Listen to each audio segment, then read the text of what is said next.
heureux, comme on dit. Alors attendez, il faut que je dise continuer pour dire en cours d'enregistrement. Alors, on est d'accord qu'on enregistre, Ève? Oui, oui, moi ça me va très bien. Bon, je viens de le brancher. Parce qu'après tu transmets, c'est ça?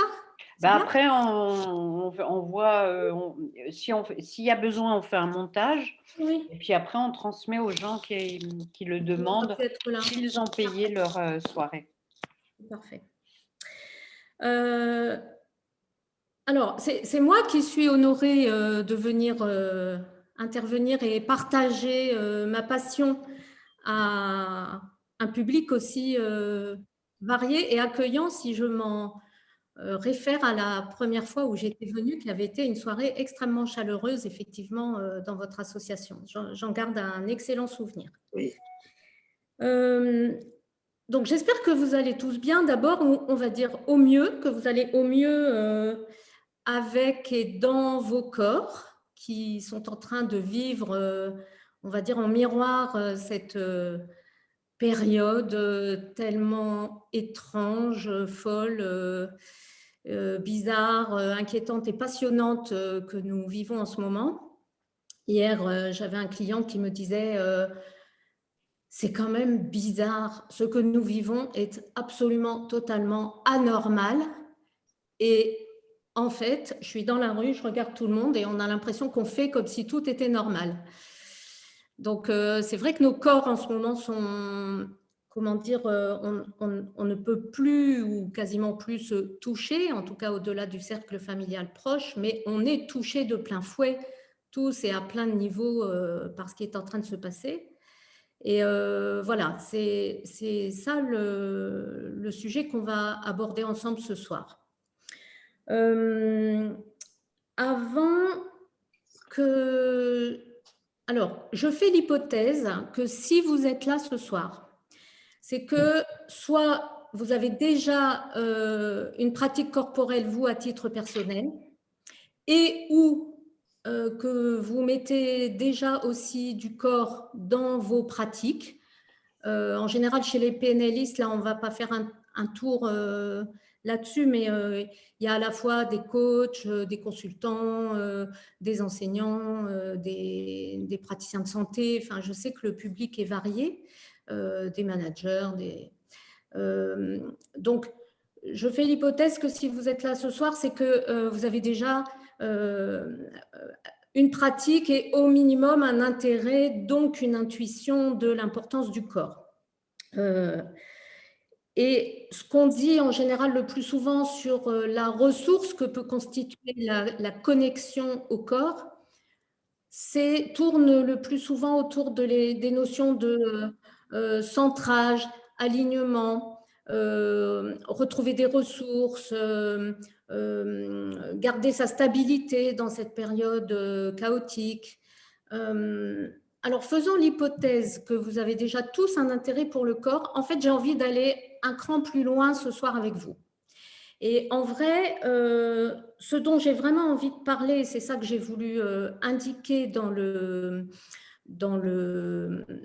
titre même de la conférence, de l'effondrement à la mutation, traverser les crises grâce à l'intelligence du corps. En fait, j'aurais presque envie ce soir d'inverser. Traverser les crises grâce à l'intelligence du corps, 2 points, de l'effondrement à la mutation. Parce qu'en fait, ce qui m'intéresse ce soir, c'est la mutation. C'est vers ça que j'ai envie qu'on aille. Et donc, cette soirée, c'est pour vous partager ma vision, mais qui est aussi ma passion de vie, de comment le fait d'être connecté, de vivre en connexion, en relation avec son corps et depuis son corps, son intelligence, sa sensibilité, comment ça peut nous aider au cœur de cette crise et de n'importe quelle crise. Mais au-delà de la notion de ressourcement, centrage, alignement, c'est comment ça peut nous aider non pas à changer le monde, mais à changer de monde. Voilà. C'est un peu ça l'ambition que j'ai envie de poser pour ce soir. Parce qu'il me semble que face à cette période qui en fait est un miroir grossissant et un accélérateur en fait d'un vaste mouvement de transformation du monde qui est en route depuis très longtemps, en fait,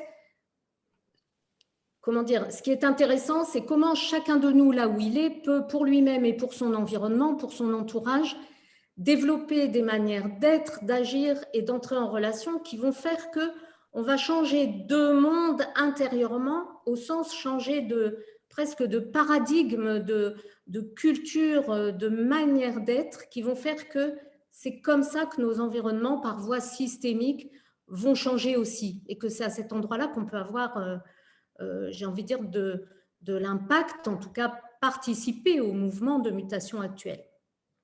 Alors, avant de vous dire quelques mots sur moi et mon parcours pour ceux qui ne me connaissent pas, ce qui est quand même la majorité, là, je crois, moi, j'ai envie de vous proposer simplement sur un papier, un crayon ou votre ordi, si vous êtes devant, ou dans votre tête, de juste poser pour vous-même, là, pour la soirée, une question, une envie, un rêve, quelque chose à vous qui vous appartient, qui est en lien avec la thématique qui a été, avec le titre que j'ai donné à la conférence.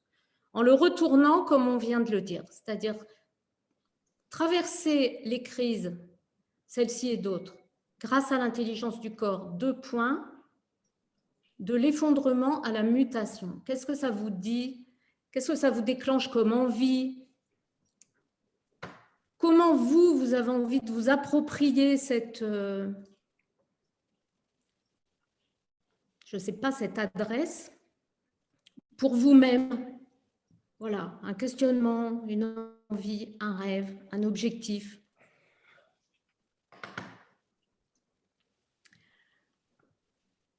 Voilà, et cette question, je vais vraiment vous inviter à la garder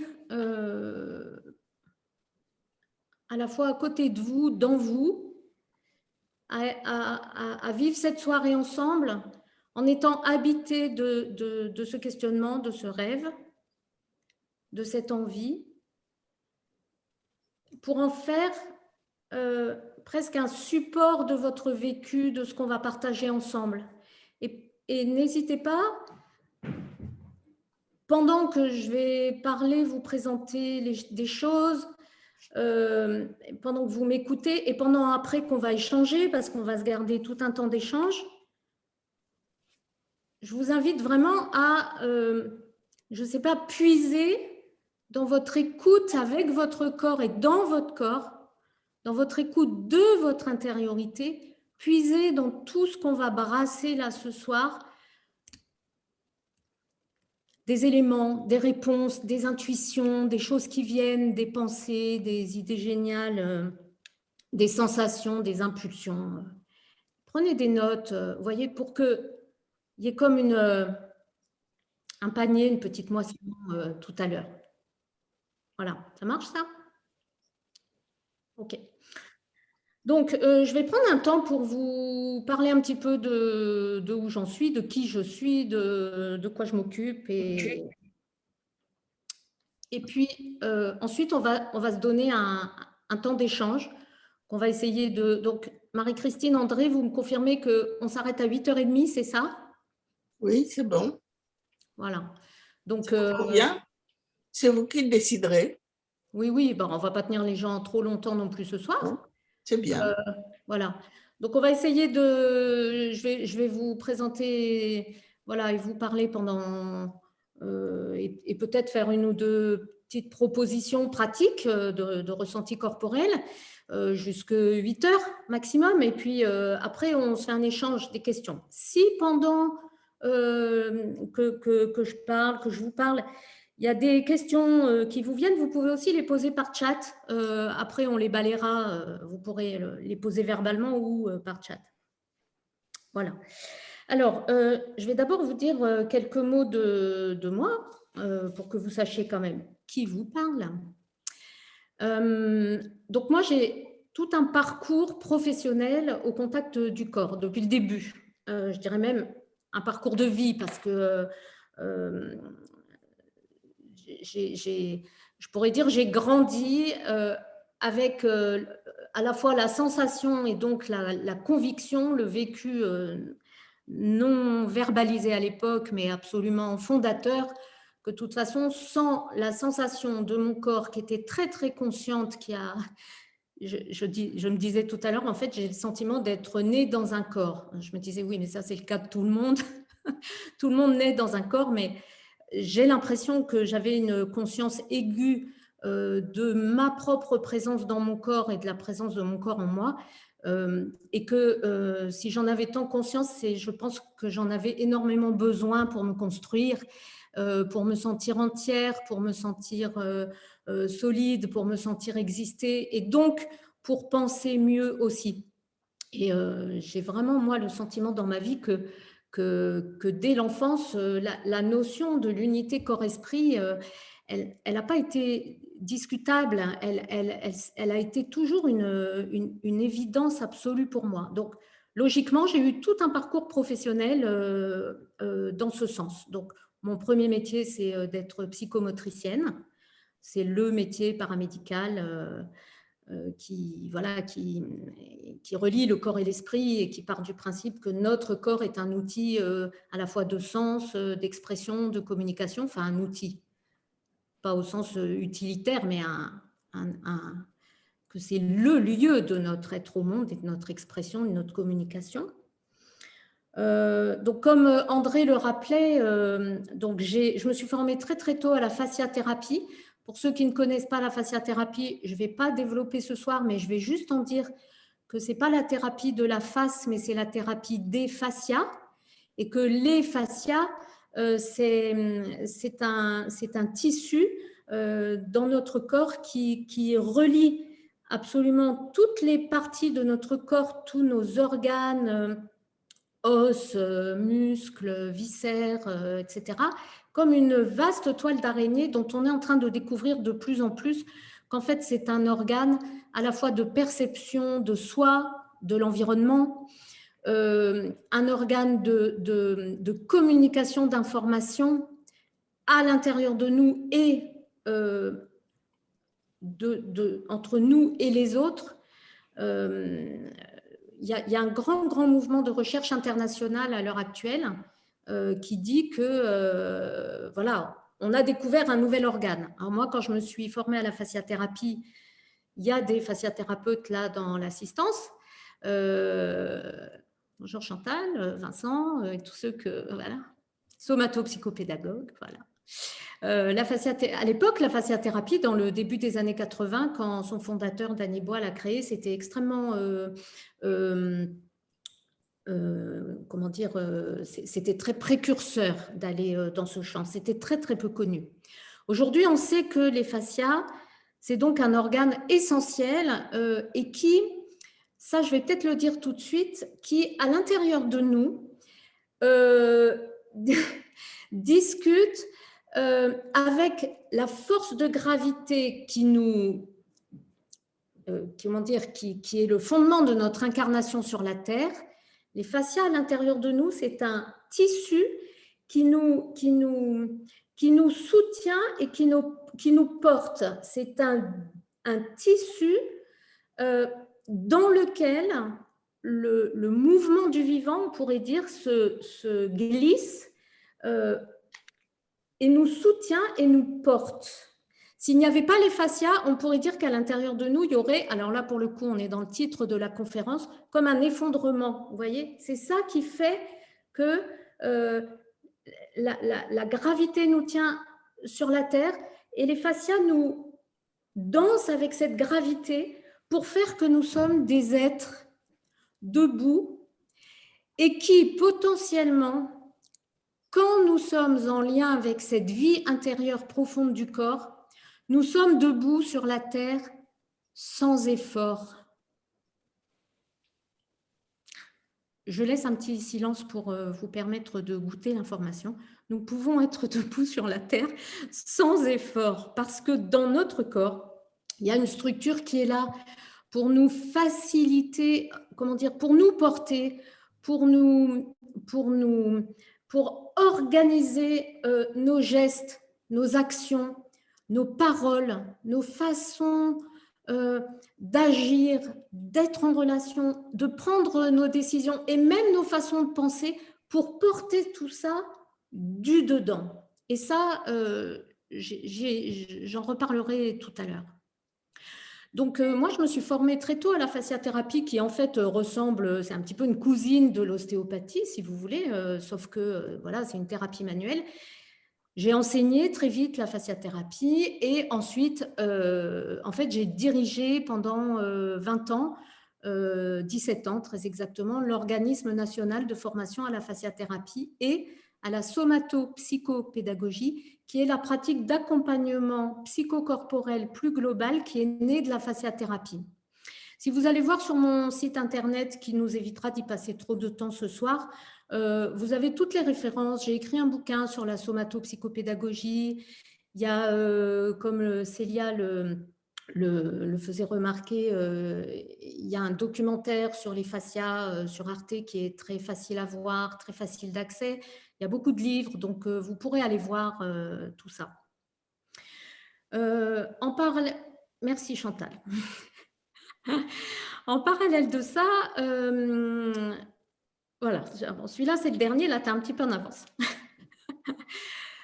En parallèle de ça, donc moi ce qui m'intéresse aussi beaucoup, c'est comment ça se fait aussi que dans notre culture, nous soyons à ce point pas formés dès l'école, dès l'enfance, à nous tourner vers notre intériorité corporelle, à écouter notre corps, à écouter ce qui se passe sous une main quand on pose la main sur l'épaule de quelqu'un, à écouter ses propres sensations et à écouter l'autre depuis nos sensations de l'autre.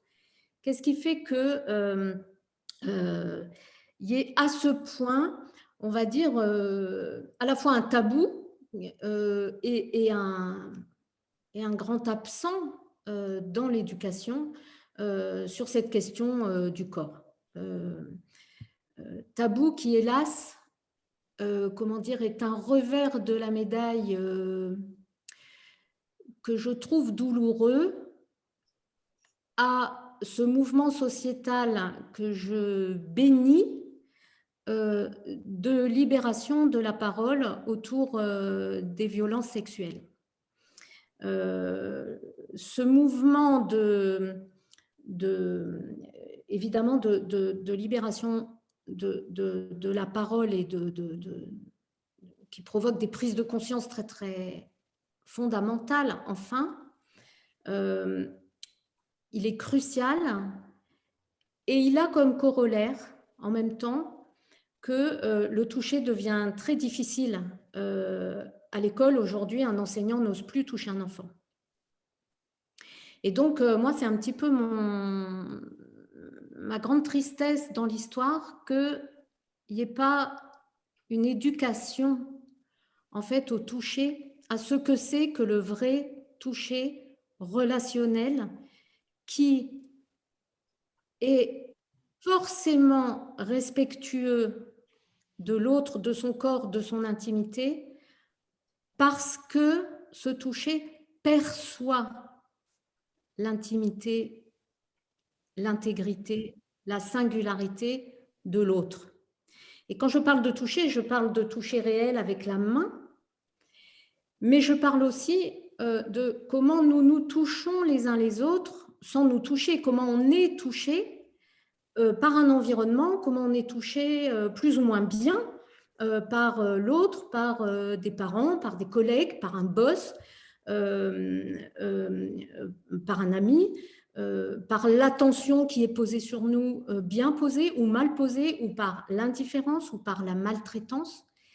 Et donc, tout ça pour vous dire qu'à un moment donné, moi, j'ai eu besoin d'aller explorer tout ça de près. Et donc, j'ai repris des études universitaires, en fait, et je suis docteur en sciences de l'éducation et j'ai enseigné à l'université pendant une 12aine d'années sur ces questions-là.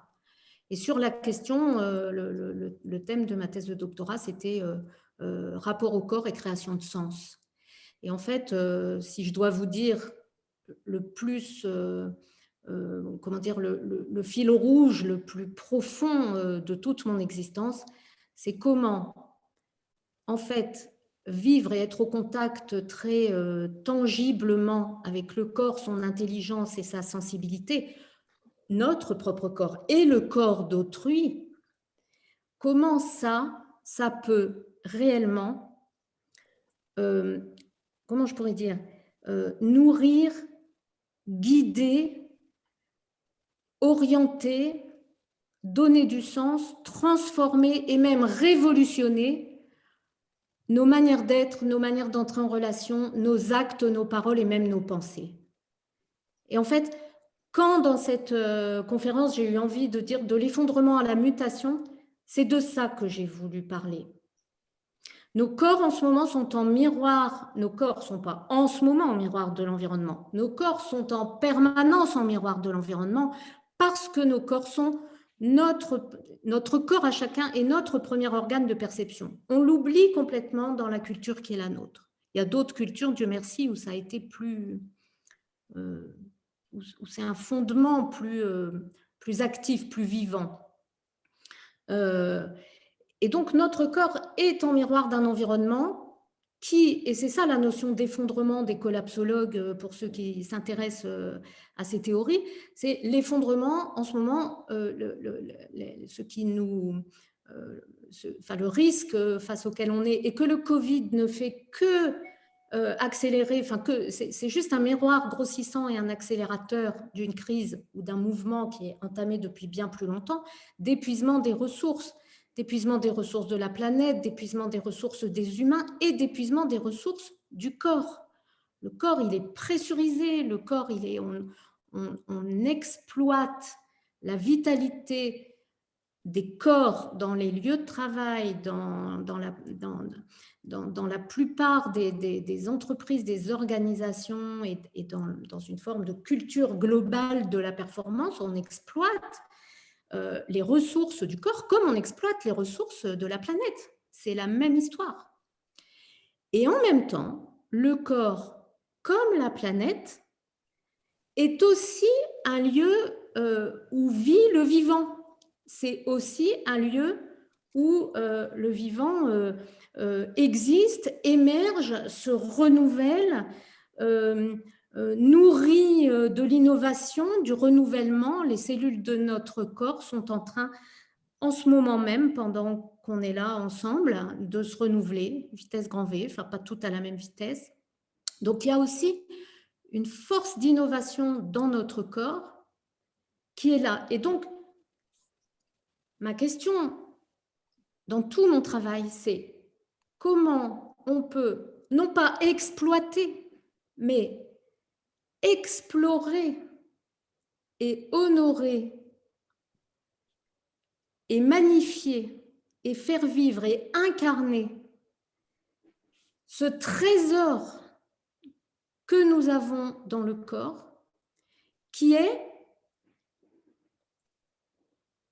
comment dire, qui est à la fois un mouvement puissant, universel, au sens où nous le partageons tous, où ça fait partie de l'incarnation humaine, que d'être mu par cette force du vivant qui nous met en mouvement et qui tout simplement s'arrête quand on meurt, qui fait que notre corps est mouvant, chaud, moelleux. Bon, ça dépend des matins, hein, mais fondamentalement, si on lui accordait le temps et l'attention, une matière corporelle, c'est chaud, c'est moelleux, c'est en relation, ça écoute l'environnement, l'intériorité corporelle, elle y répond, elle s'organise, elle se renouvelle, elle respire, elle vibre, voilà. Et ça, c'est quelque chose d'universel.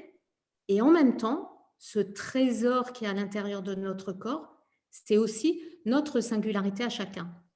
C'est-à-dire que ce qui est universel s'exprime de façon absolument individuelle en chacun de nous. Et je vais essayer de vous dire un petit peu comment cette universalité devient singulière.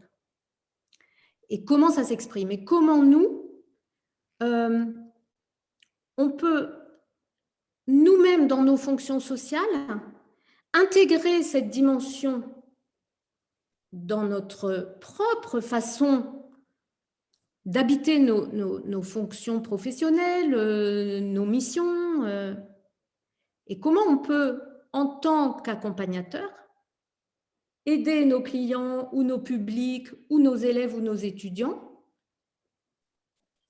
à faire de même. Voilà, c'est ça mon, comment dire, mon dada, mon credo, mon militantisme à moi, on va dire. Alors en ce moment, c'est vrai, je ne sais plus si c'est André qui disait tout à l'heure que j'étais beaucoup appelée, sollicitée, et c'est vrai, et j'en suis très touchée, très honorée, parce que je me dis, c'est le bon côté de cette crise du Covid, c'est que forcément, elle transporte la peur de la maladie, de la mort, et elle réveille quelque part aussi les consciences sur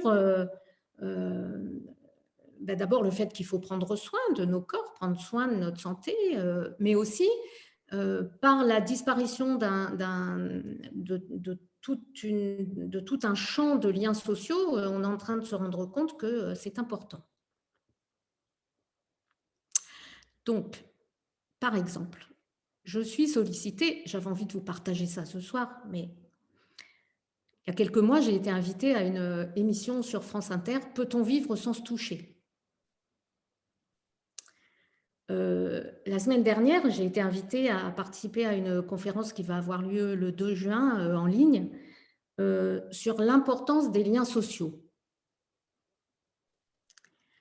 Alors, moi, je suis très, très heureuse que ce genre de thématique, comment dire, apparaisse et puis qu'on en parle en lien avec le corps. Bon, sur le toucher, c'est difficile de ne pas en parler en lien avec le corps, mais sur les liens sociaux, après tout, je trouve ça intéressant qu'on vienne me chercher pour parler de comment le corps participe aux liens sociaux. Mais quand même, là, juste entre nous, si on prend 2 minutes pour regarder qu'on fait des conférences aujourd'hui sur peut-on vivre sans se toucher et l'importance des liens sociaux, moi, ça me raconte beaucoup de choses quand même sur,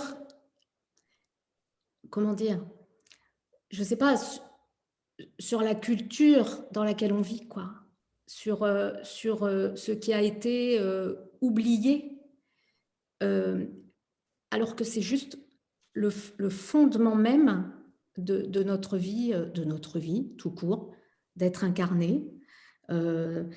C'est comme si on se disait, c'est comme si on organisait des conférences sur l'importance de l'oxygène, vous voyez, qu'on respire. Enfin, bon, ça c'était ma petite parenthèse. C'est tant mieux hein, s'il se passe. Donc moi je pense qu'il y a en ce moment un mouvement très fort et qui est accéléré par la crise du Covid. Qu'il y a on voit bien hein, tout ce qu'on nous raconte sur l'exode des villes, les gens qui partent à la campagne. On se rapproche du vivant, on se rapproche de la nature, on a envie de vivre autrement, on se rapproche d'une forme de lenteur, on a envie de prendre soin autrement. Et nos clients, je crois, ou nos publics sont porteurs de la même chose. Et en tout cas, moi, je me dis, la période actuelle est une opportunité, l'occasion, comme de retourner. C'est ça l'idée de l'effondrement à la mutation. Comment on fait ce retournement? Et comment chacun de nous ici ce soir, puisque je me dis, si vous vous êtes inscrit à cette conférence, c'est que quelque part, voilà, vous êtes à cet endroit-là. Et moi, ce qui m'intéresse, c'est comment on s'y prend pour le faire dans nous et pour, du coup, l'incarner et pouvoir, je ne sais pas,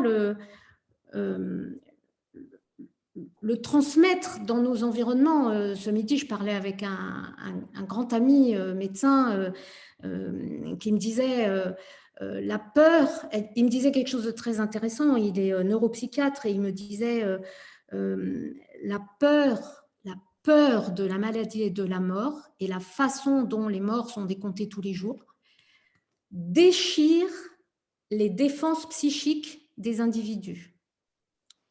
Et c'est ça qui provoque des sortes, enfin voilà, les dépressions, enfin on le voit hein, là chez nous-mêmes quelquefois et dans nos environnements.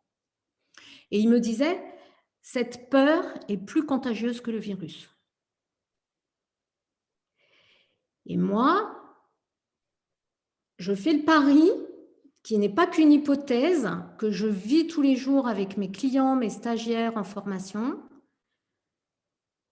puisque aujourd'hui, moi, je partage mon temps entre le coaching, la supervision de coach et la formation de coach, mais la moitié de mon temps, je fais de l'accompagnement. Moi, je fais le pari que le vivant qui est dans nos corps, cette vitalité, cette force d'innovation, de transformation qui nous habite à l'intérieur de nos corps, elle aussi, elle est plus contagieuse que le virus. Et que là, c'est ça qu'il faut, c'est tout cet ensemble que je vais essayer maintenant de vous détailler un peu plus précisément, cette vie intérieure qui est la nôtre, j'allais dire qui vit à l'intérieur de notre corps, mais notre corps, c'est nous. Que notre vie intérieure, qui ne peut pas ne pas être corporelle, notre vie émotionnelle est corporelle, notre vie psychique est corporelle. Rien de, et ça, c'est pas moi qui le dis, c'est la psychologie du développement, c'est les neurosciences du mouvement et de l'action. Tout ce que nous sommes à l'extérieur de nous commence par un mouvement qui vient à l'intérieur, qui vient de l'intérieur, qui anime notre intériorité.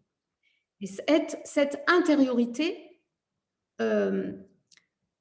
si chacun de nous l'habite, alors chacun de nous la transmet, alors chacun de nous est en lien avec les autres depuis ce lieu-là de soi et donc contacte ce lieu-là de soi chez l'autre. Et ça, moi je pense que ça, c'est pas je pense, je sais que ça diffuse par capillarité. Vous voyez, c'est comme un vaste fascia relationnel. C'est une loi systémique. Donc voilà le pari et l'aventure un peu folle voilà, que j'ai envie de partager avec vous.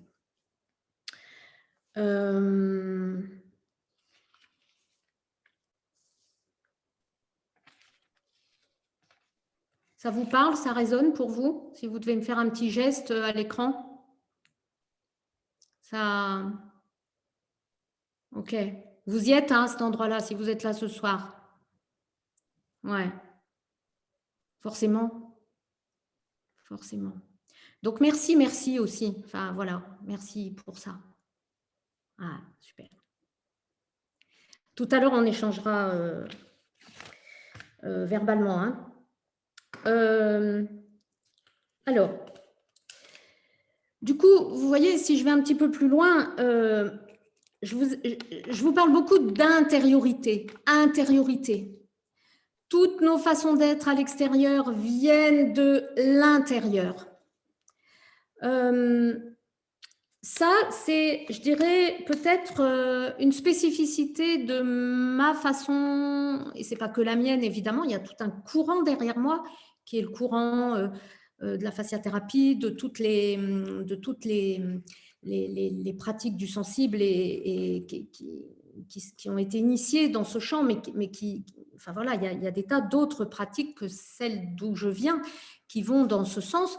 On fait une différence en fait entre le corps, on pourrait dire de l'extérieur, et le corps de l'intérieur. Le corps dont je vous parle ce soir, c'est pas en premier lieu, vous voyez, le corps qui se déplace dans l'espace. C'est pas le corps qui court pour attraper le bus, c'est pas le corps qui attrape la souris de l'ordinateur. C'est la matière du corps, le matériau. Le matériau. Et vous voyez là, je ne vais pas vous animer ce soir une véritable intériorisation parce qu'à cette heure-ci, c'est un peu compliqué après nos journées de travail. Mais vous voyez, rien que, en gardant les yeux ouverts, si vous le souhaitez, vous pouvez les fermer si vous le souhaitez.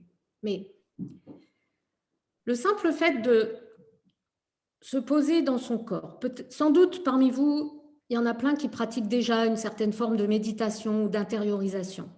Mais vous voyez, je vais essayer de vous faire percevoir en très très peu de temps quelque chose.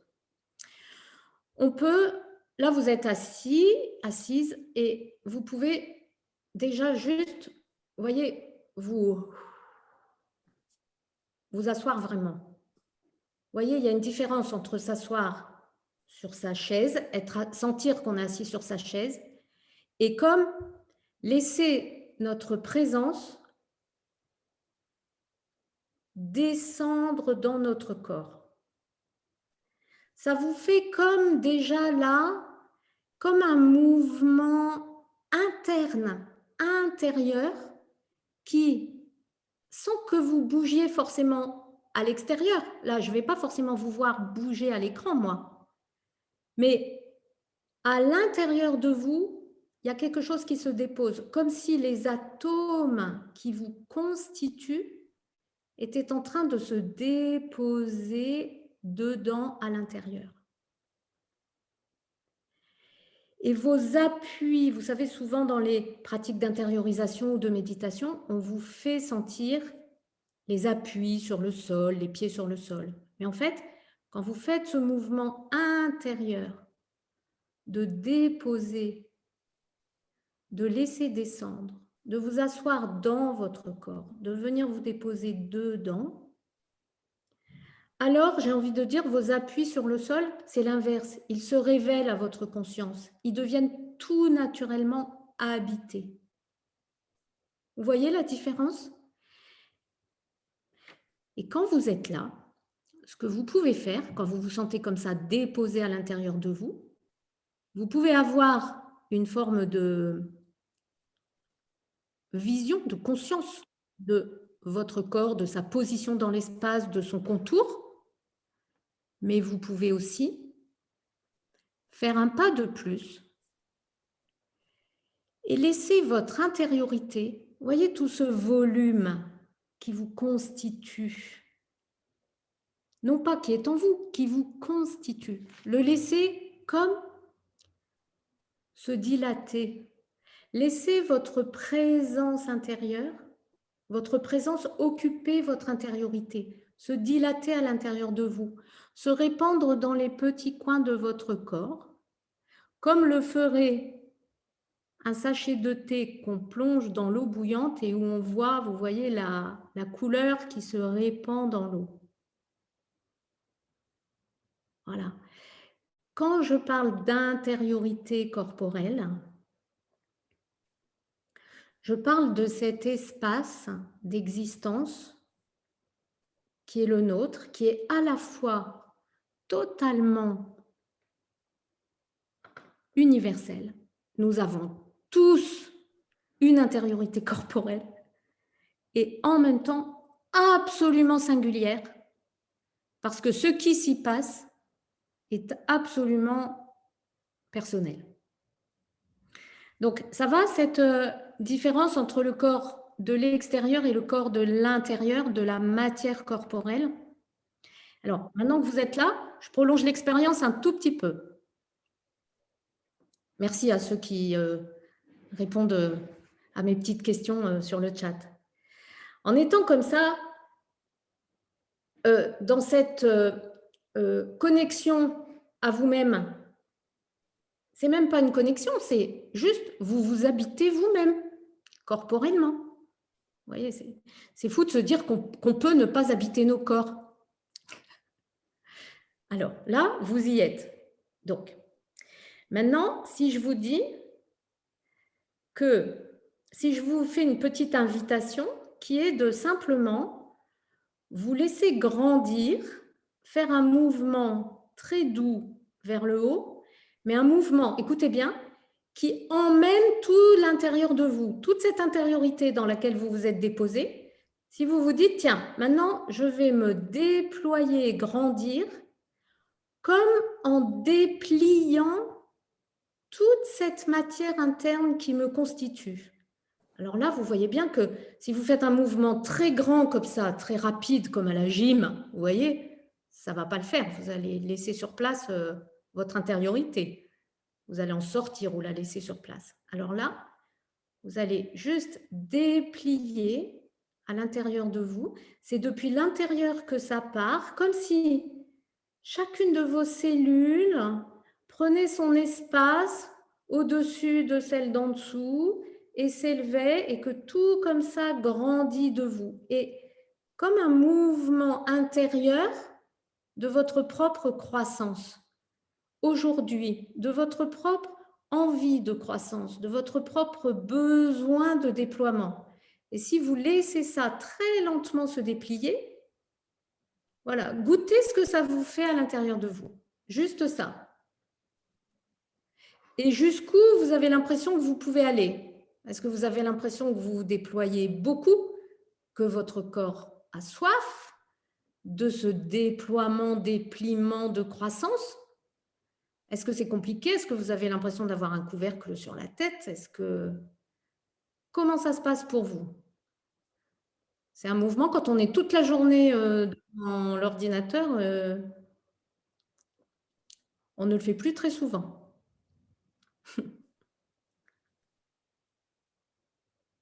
Ouais, impression que je vais me lever de ma chaise, exactement. Ok. Je vous propose de rester un tout petit peu en haut pour goûter ce que ça vous fait d'être grand, grande, déployée. Et juste pendant que vous êtes là-haut, entre guillemets là-haut, pendant que vous êtes dans le haut de vous, pendant que vous êtes dans votre grandeur, laissez juste revenir à vous la question que vous avez posée au début de la soirée. Quand je vous ai demandé un rêve, une question, laissez-la revenir à vous. Et comment vous, je sais pas, comment vous la considérez, comment elle vous apparaît depuis là, depuis le haut de vous? Est-ce qu'il y a une sensation qui vous vient, une émotion, une pensée? Voilà. Ah oui, il y a des vieilles fatigues qui sortent là, forcément. Aussi. Voilà. Et puis tout doucement, ouais, sensation d'expansion, une sorte d'évidence vue du dessus. Ouais. Voilà.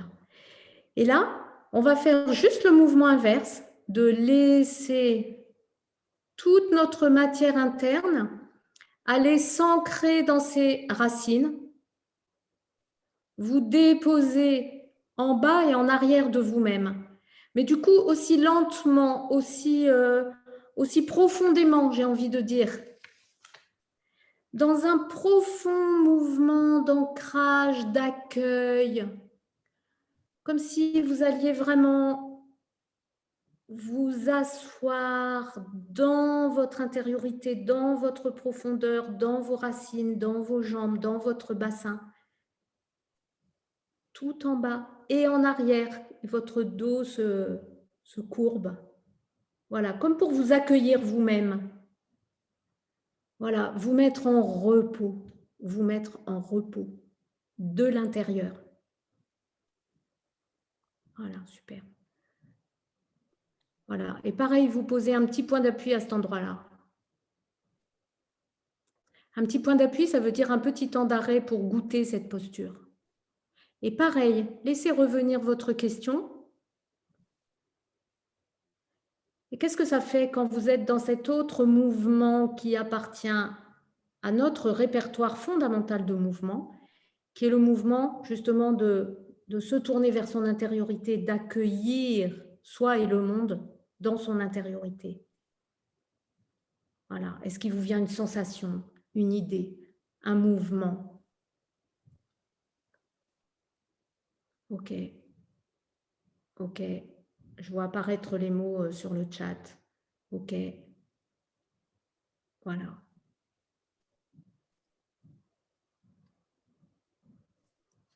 Bien. Ok. Bon. Alors, est-ce que je continue, j'avance? Restez avec tout ce que vous avez là ressenti. Est-ce que du coup, pour ceux d'entre vous qui ne sont pas forcément familiers, est-ce que cette simple petite proposition vous permet de clarifier cette distinction entre le corps qui bouge à l'extérieur et le corps de l'intérieur, l'intériorité corporelle, la matière corporelle, le matériau qui vous constitue. C'est OK ça? Voilà. OK. Ça marche. Alors, du coup, vous avez là le cœur du type d'approche du corps que moi je propose. C'est-à-dire que ce qu'on va mettre au cœur et au démarrage, c'est cette intériorité. Parce que, comme je vous l'ai dit tout à l'heure, donc quand je travaille avec un client, lui vient me voir, comme vous, vos publics, vos clients à vous, ou vos patients, ou vos étudiants, ou vos élèves, voilà, ont des demandes qui ont à voir avec des façons d'être, d'agir à l'extérieur. Et moi, la question qui est la mienne, c'est comment peut-on transformer, faire évoluer les manières d'être, d'agir, de prendre des décisions, d'entrer en relation à l'extérieur, si à l'intérieur, le matériau dont nous sommes faits, lui, il est figé, immobile, en souffrance, bloqué. C'est comme si vous vouliez, je ne sais pas, l'image me vient là d'un coup, c'est comme le loup et les 7 agneaux. Vous voyez, vous connaissez l'histoire, vous vous en souvenez du conte. Alors, la mère des agneaux, elle fait sortir les agneaux et elle met des grosses pierres dans le loup. Essayez de faire en sorte que le loup court dans son agilité avec des grosses pierres à l'intérieur du corps. C'est juste pas possible. Et ben, en vrai, c'est ça qu'on fait. C'est ça qu'on essaye de faire. Vous comprenez qu'on soit fatigué, vous comprenez que les gens qu'on a accompagnés, ils soient fatigués. C'est ça qu'on essaye de faire. Si quelqu'un, je vais vous montrer comment, alors là, je vais mimer moi-même, je vais essayer de vous incarner ça avec mon propre corps. Si quelqu'un, tout à l'heure, quelqu'un a écrit, quand on était en haut, quelqu'un a dit Saverio, une sorte d'évidence vue du dessus.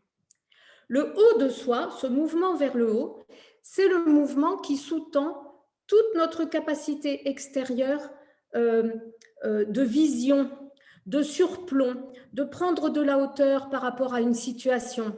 Chose, par exemple, dont en ce moment avec le Covid, tout le monde manque. D'accord? On a du mal à rester... Alors, on a quelqu'un qui vient... qui vient pour être accompagné ou vous-même et la personne dit oui, j'ai pas de hauteur, j'ai pas de surplomb, je manque de vision. J'accompagne beaucoup de dirigeants, il faut qu'ils puissent aller dans leur vision. Mais comment voulez-vous que quelqu'un puisse avoir du surplomb sur une situation si à l'intérieur de lui, à l'intérieur, la matière corporelle, elle est tassée, bloquée, immobile, comme un ciment. Je caricature pour être pédagogique. Vous voyez, ce n'est pas possible. Donc, demander à quelqu'un d'avoir du surplomb sur une situation, si à l'intérieur de lui, sa matière corporelle n'est pas librement animée du mouvement vers le haut, ce n'est pas possible. Enfin, vous pouvez toujours le demander. La personne, elle peut le comprendre intellectuellement, mais si son corps intérieurement n'en est pas capable, elle ne pourra pas le faire. Vous prenez tous les mouvements dans les 6 directions de l'espace, le principe est le même.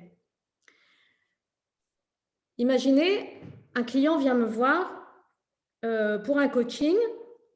On me dit que je manque de recul. Ah, comme c'est intéressant. C'est quoi le mouvement de recul? Avoir du recul par rapport à une situation. C'est exactement le mouvement que vous venez de faire tout à l'heure. C'est celui qui va en arrière. C'est prendre du recul. C'est opérer un recul. C'est se mettre en recul. Comment on fait ça sans son corps? Comment on fait ça si à l'intérieur de nous, la matière de notre corps, elle est bloquée en avant? Moi, j'ai été la championne du monde de ça. Quand j'ai commencé ce travail, quand j'avais 20 ans, Moi, j'étais une sportive, toujours en avant, toujours hyperactive, une fonceuse. Mon profil à moi, c'était en avant et collé au sol. Vous voyez, ancré dans le sol. Le mouvement vers l'arrière, comment vous dire? Je ne savais même pas que ça existait. Je ne comprenais même pas ce qu'on me disait quand on me parlait de ça. Dans ma construction identitaire de départ, moi, je m'étais construite, et ça, c'est des tas d'éléments biographiques qu'on ne va pas développer ce soir qui font ça. Moi, je m'étais construite en avant et scotchée au sol. C'est là que je me sentais puissante. Dans l'environnement dans lequel j'ai grandi, c'est ça qui avait été ma manière à moi de grandir le plus intelligemment possible. Chacun de nous ici a eu sa façon de se construire et de grandir, avec certaines orientations qui sont devenues prédominantes. Ce sont vos axes prédominants, ce sont vos points forts de votre personnalité intérieure et donc gestuelle, et certains axes, certaines orientations qui ont été bloquées, qui ont été même interdites. Des parents qui disent à leurs enfants, j'avais une cliente avant-hier qui me racontait ça, elle me dit, mais moi, quand j'étais enfant, quand je ramenais un 17 à l'école, on me disait, pourquoi tu n'as pas eu 19 ? Ben, elle est tendue, alors c'est un autre profil que moi, elle est tendue en haut et en avant. Vous voyez, elle est donc se reposer, se déposer, sans être comme ça dans une tension vers la perfection, vers je ne sais pas quoi, elle ne peut pas le faire. Elle ne pouvait pas le faire. Vous comprenez ce lien entre l'extérieur et l'intérieur? Donc, il y a un mouvement vers le haut, un mouvement vers le bas, un axe vertical qui est l'axe croissance, ancrage. Il y a l'axe avant-arrière qui est l'axe engagement dans l'action, prise de recul, engagement dans la relation, aller vers, accueillir l'autre, accueillir le monde. Il y a le mouvement sur la transversalité qui est le mouvement de comment je prends des appuis, comment je déploie mes ailes, mon envergure. Chacun de nous ici, si on prenait le temps de faire l'exercice que je vous ai proposé en haut et en bas, si on prenait le temps de le faire en haut, en bas, sur les côtés, en avant, en arrière, en prenant le temps d'échanger sur vos ressentis, on découvrirait que chaque personne ici présente, je ne sais pas combien on est au total, a en fait un profil intérieur unique.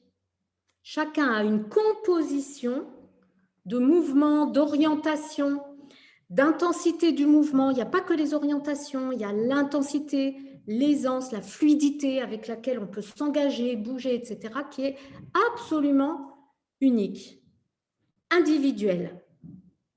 Et tous ces mouvements, à la fois dans leur dynamique, dans leur intensité, dans leur rythmicité, dans la richesse des orientations, dans la liberté des amplitudes, sont comme un répertoire universel de possibles.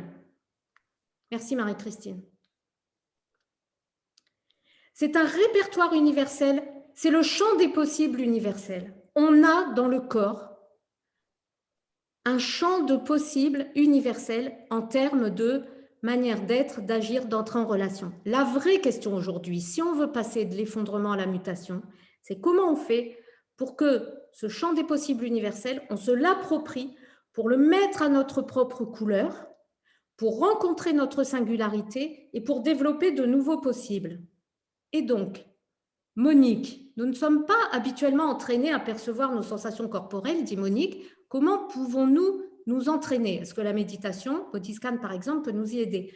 Ce que je suis en train de vous proposer, c'est la façon, en tout cas, c'est ma façon, c'est une façon parmi tant d'autres. Saverio dit Qigong, méditation debout, pratique énergétique. Il y a beaucoup de pratiques. Celle dont je vous parle ce soir, c'est une pratique qui vient, concerner le matériau constitutif du corps pour y déceler à la fois l'identité d'une personne et les orientations, les amplitudes, les potentiels qu'elle a qui ne sont pas encore habités. Et évidemment, on ne s'arrête pas juste comment dire, à un diagnostic, on pourrait dire. On ne s'arrête pas à regarder un profil. On ouvre des nouveaux possibles. Moi, le jour où, dans mon histoire, quand j'ai commencé à me former à cette approche, le jour où j'ai rencontré le mouvement vers l'arrière, le jour où j'ai réussi à me déposer dedans, le jour où j'ai arrêté d'être toujours en mouvement et où j'ai appris ce que c'était un point d'appui, le moment où on s'arrête, où on goûte, ma vie a changé. Ma vie a changé. Et pourtant, ça faisait des lustres qu'on me disait « Mais arrête, repose-toi, prends du recul. » Mais quand l'intériorité corporelle ne peut pas le faire, la personne ne peut pas le faire. Donc, la question et ma proposition, c'est alors à quelle pratique je suis formée, Béatrice? Justement, c'est tout ce parcours de la fasciathérapie qui a donné lieu à la somatopsychopédagogie, qui est une pratique d'accompagnement global de la personne. Alors, parmi nos outils, il y a le toucher, mais un toucher qui va à travers, en posant la main. C'est pour ça que je vous disais dans la présentation de cette soirée, une proposition audacieuse de réhabiliter le toucher. En ce moment, comme Marisol le disait tout à l'heure, c'est audacieux. Donc, il faut bien se laver les mains avant. Mais quand on touche, en fait, est-ce qu'on touche la peau? Est-ce qu'on touche pour manifester une empathie? Ou est-ce qu'on fait un cran de plus? Et est-ce qu'en touchant, en posant la main, on est même capable de concerner, de toucher ce qui, à l'intérieur du corps, est la vivance matérielle, propre, unique de cette personne, qui est en fait un universel. Nous sommes tous vivants. Et la vie vit dans notre corps et s'exprime dans notre corps.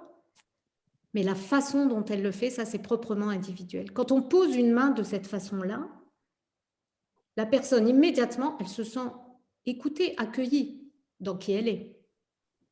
Alors, le toucher, le mouvement, donc des exercices de mouvement dans différentes orientations, à différentes vitesses, à différentes amplitudes. Bon, je ne vais pas détailler les données techniques ce soir, évidemment, parce que ça relève, j'ai envie de dire, d'une formation. Quand je forme des coachs, c'est 4 fois 3 jours pour avoir les fondamentaux, ce que j'appelle les fondamentaux. Donc, un ensemble de mouvements qui vont, par leurs caractéristiques, vous avez vu tout à l'heure quand je vous ai proposé le mouvement, c'est très lent. C'est des mouvements très intériorisés. Vous voyez, si je vous faisais faire 1 et 2 et 1 et 2, vous voyez bien qu'on ne rentre pas dans ce niveau intérieur du matériau vivant du corps. Donc, c'est des mouvements lents, très intériorisés, qui emmènent la globalité du corps et qui font d'ailleurs, peut-être certains d'entre vous l'ont senti, qui font que quand on bouge de cette façon-là, on sait, parce qu'on le sent, qu'on le vit, qu'on est en train de bouger avec tout de soi. On est en train de bouger dans son entièreté.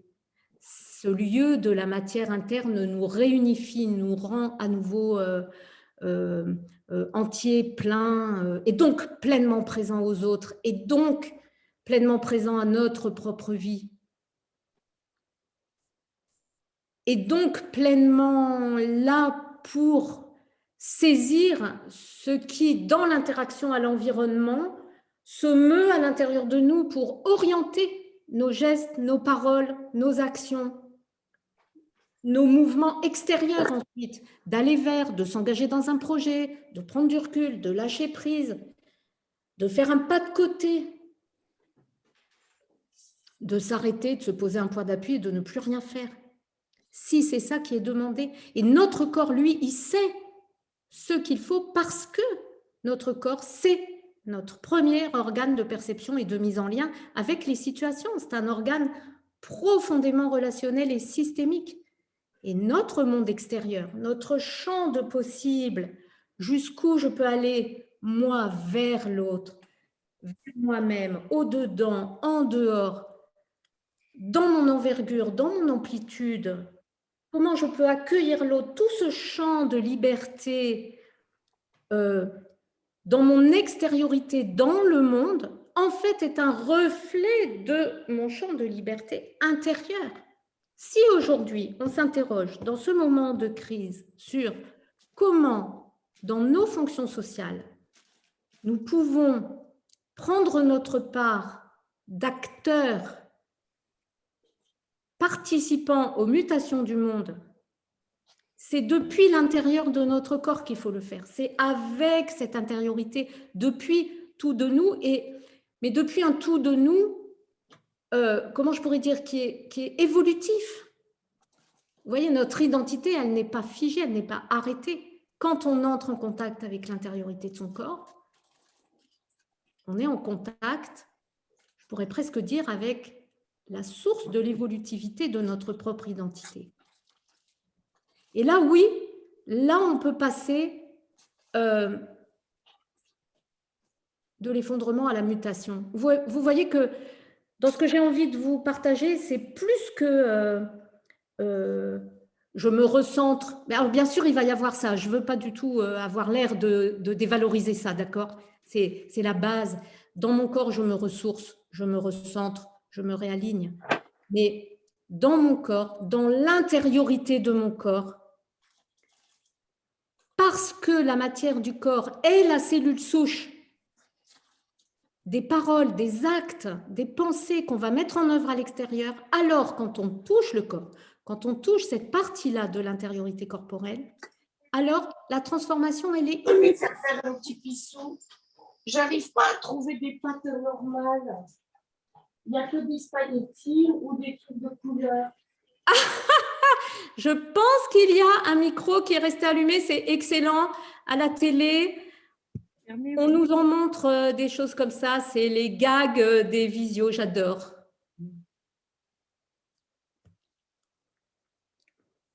Fermez vos micros. Donc, voilà, je vais...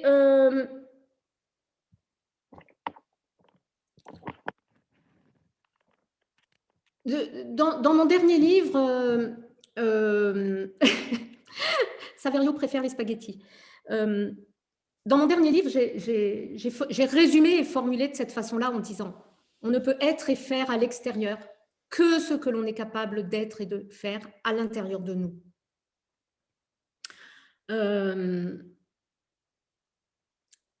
Quand on travaille sur le matériau constitutif du corps, on a accès, c'est pour ça que je dis aussi que ce travail sur le corps, c'est un accélérateur de transformation chez les personnes qu'on accompagne, c'est qu'à ce moment-là, il y a une transformation immédiate à la fois de la structure, de la consistance, de la dynamique de la matière interne. Concrètement, vous vous sentez, quand on fait une vraie séance, immédiatement dans les champs où vous vous sentiez bloqué, dense, arrêté, il y a une remise en mouvement de l'intérieur qui va vous permettre de vous mettre en mouvement à l'extérieur autrement. Et du coup, il y a une transformation immédiate du champ des possibles. Et quand je dis le champ des possibles, c'est le champ des possibles pour soi-même, dans ses propres manières d'être, d'agir, d'être en relation. Mais du coup, c'est le champ des possibles à l'extérieur, parce que plus moi, je vais être dans une forme de liberté d'être et d'agir, plus je vais inviter les autres, autoriser les autres, même sans le dire. Nos corps, allô, nos corps parlent aux autres corps. Nos corps parlent à vos corps. Vous savez, je dis souvent, vous avez vu passer ce livre, La vie secrète des arbres. Il a fait un tabac, la dernière fois que j'ai regardé les chiffres, il s'était vendu à 2 millions d'exemplaires. Je ne sais pas où est-ce que c'en est maintenant, ça a dû encore augmenter. Parce qu'on était complètement, comment dire, fascinée de découvrir comment les arbres comme ça communiquent à distance, alors via leurs racines de façon invisible, mais pas seulement, via des substances qui s'échangent, des signaux de toutes sortes. C'est absolument fascinant. Et ben, vous savez quoi? Et ben, entre nous, c'est pareil. De corps à corps, oui, l'arbre monde de Richard Powers. Extraordinaire, complètement. Merci Pauline. Mais entre les corps des humains, c'est la même chose. C'est la même chose. Et je me dis aujourd'hui, puis je vais vous laisser la parole après, je me dis aujourd'hui, oui, c'est un champ relationnel, un fascia relationnel, c'est le même principe qu'un fascia.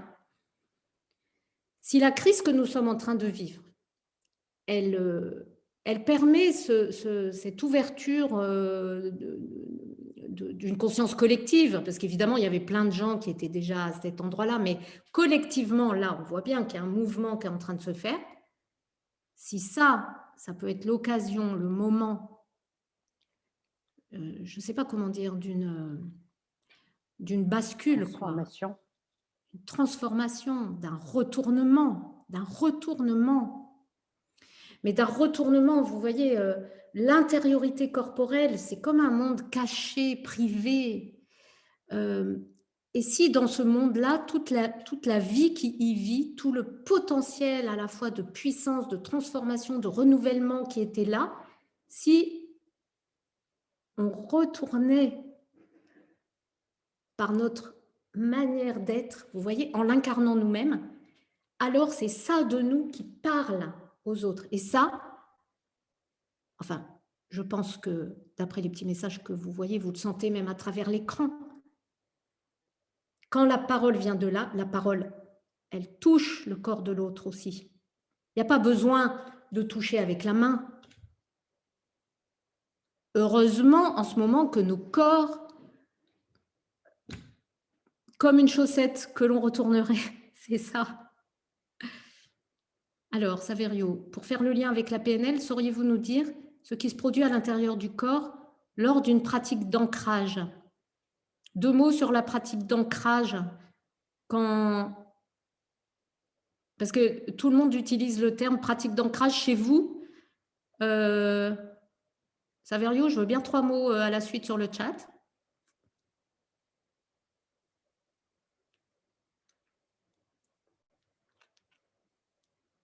Ou l'un d'entre vous.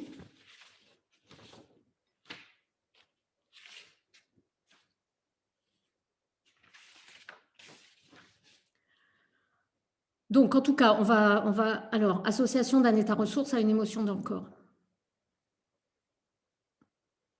Merci, Béatrice. Je ne sais pas répondre de cette façon-là parce qu'il faudrait que, moi, ma connaissance de la PNL est passée par... je ne suis pas formée, moi, à la PNL, j'ai envie de dire, aux fondamentaux. Moi, j'ai suivi la formation mais bien plus tard, hein, il y a quelques années, j'ai suivi la formation de coaching génératif de Robert Dilt. Et puis, au fil de mes différentes formations, parce que j'en ai fait beaucoup, j'ai beaucoup travaillé la notion dans votre pratique de position perceptuelle. Évidemment, quand on se déplace dans l'espace, donc là, c'est peut-être à partir de là que je peux vous répondre à la question de Saverio, mais quand on change de position dans l'espace, en fait, on change de perception d'une situation ou d'une question ou du monde, en réalité du monde. Mais en fait, si moi j'y intègre à ces exercices que j'ai vécu aussi et que je pratique, si j'y intègre, c'est ce que je fais avec mes clients, la notion d'intériorité, de ce mouvement interne, de cette intériorité corporelle, en réalité, pourquoi quand on déplace le corps dans l'espace, on perçoit autrement? En fait, eh ben, c'est parce que quand on déplace le corps dans l'espace, en fait, forcément, vous allez me dire c'est complètement une lapalissade, en fait, on déplace la matière interne. Mais quand toute la... comment je pourrais dire, quand quand toute l'attention, quand il y a une éducation qui est menée, pour que la personne que vous guidez dans une séance de PNL, elle perçoive ce que vous lui proposez, parce que vous l'avez formée à ça, à percevoir depuis et avec justement son intériorité corporelle. Alors, elle va pas seulement elle va pas seulement prendre conscience que quand elle se déplace dans l'espace, elle voit la situation ou la question autrement et que d'autres informations lui viennent. C'est que, et ça c'est par expérience, hein, parce que j'ai formé aussi beaucoup de PNListes, c'est que le champ d'information qui vient dans le déplacement s'enrichit en fait comme d'une source, de la source d'information qui en fait devient plus palpable, plus clair, c'est comme si on avait un champ de la profondeur qui, parce qu'on a réglé la fréquence de l'attention et de ce qu'on écoute à cet endroit-là, vient enrichir le champ des informations obtenues dans la pratique. C'est clair ce que je raconte, c'est difficile sans être ensemble, hein, mais voilà, c'est un peu ça. Donc, je pourrais dire en résumé, et puis après on va se faire un vrai échange verbal, c'est que on pourrait dire la première étape d'un travail sur le corps, c'est se souvenir quand même que notre intériorité corporelle, c'est notre premier organe de perception. Vous savez, ça, je pleure là-dessus à chaque conférence que je donne, mais on apprend encore à nos enfants à l'école que l'être humain a 5 sens. Ben, c'est pas vrai. L'être humain en a 6. Et c'est pas du tout le 6e sens, l'intuition, machin. Hein. Le 6e sens, c'est le sens kinesthésique, c'est la proprioception, c'est le sens du corps en mouvement. Et vous savez quoi? Il a été vraiment formulé réellement en 1890 par un monsieur qui s'appelait Sherrington. C'est toujours pas appris à l'école. On n'apprend pas aux enfants à percevoir. Vous voyez, les 5 sens, c'est les sens de l'extérieur, extéroceptif. Mais cette sensibilité interne du corps, qu'on connaît depuis un siècle et demi, nos enfants à l'école on ne leur apprend pas qu'ils ont un 6e sens, on ne leur apprend pas à percevoir avec ce sens. Donc, première étape, se souvenir, redécouvrir cette réalité qui en plus est là. On perçoit avec notre corps en mouvement. C'est juste que comme on n'y prête pas attention, on n'a pas les informations. C'est comme si on vivait les yeux fermés alors qu'on est voyant. Vous voyez ? Donc, 1, retrouver ça. 2, explorer. Vous voyez, l'intériorité corporelle, c'est à la fois un organe qui perçoit le monde et c'est aussi soi-même apercevoir. C'est notre singularité à percevoir. Et donc, 2e étape, rencontrer et déployer sa propre singularité à cet endroit-là de soi. Ce qui n'enlève rien à tout ce qu'on peut apprendre dans toute autre forme de pratique. Hein. Moi, ce que je propose, c'est comme un ajout, quoi.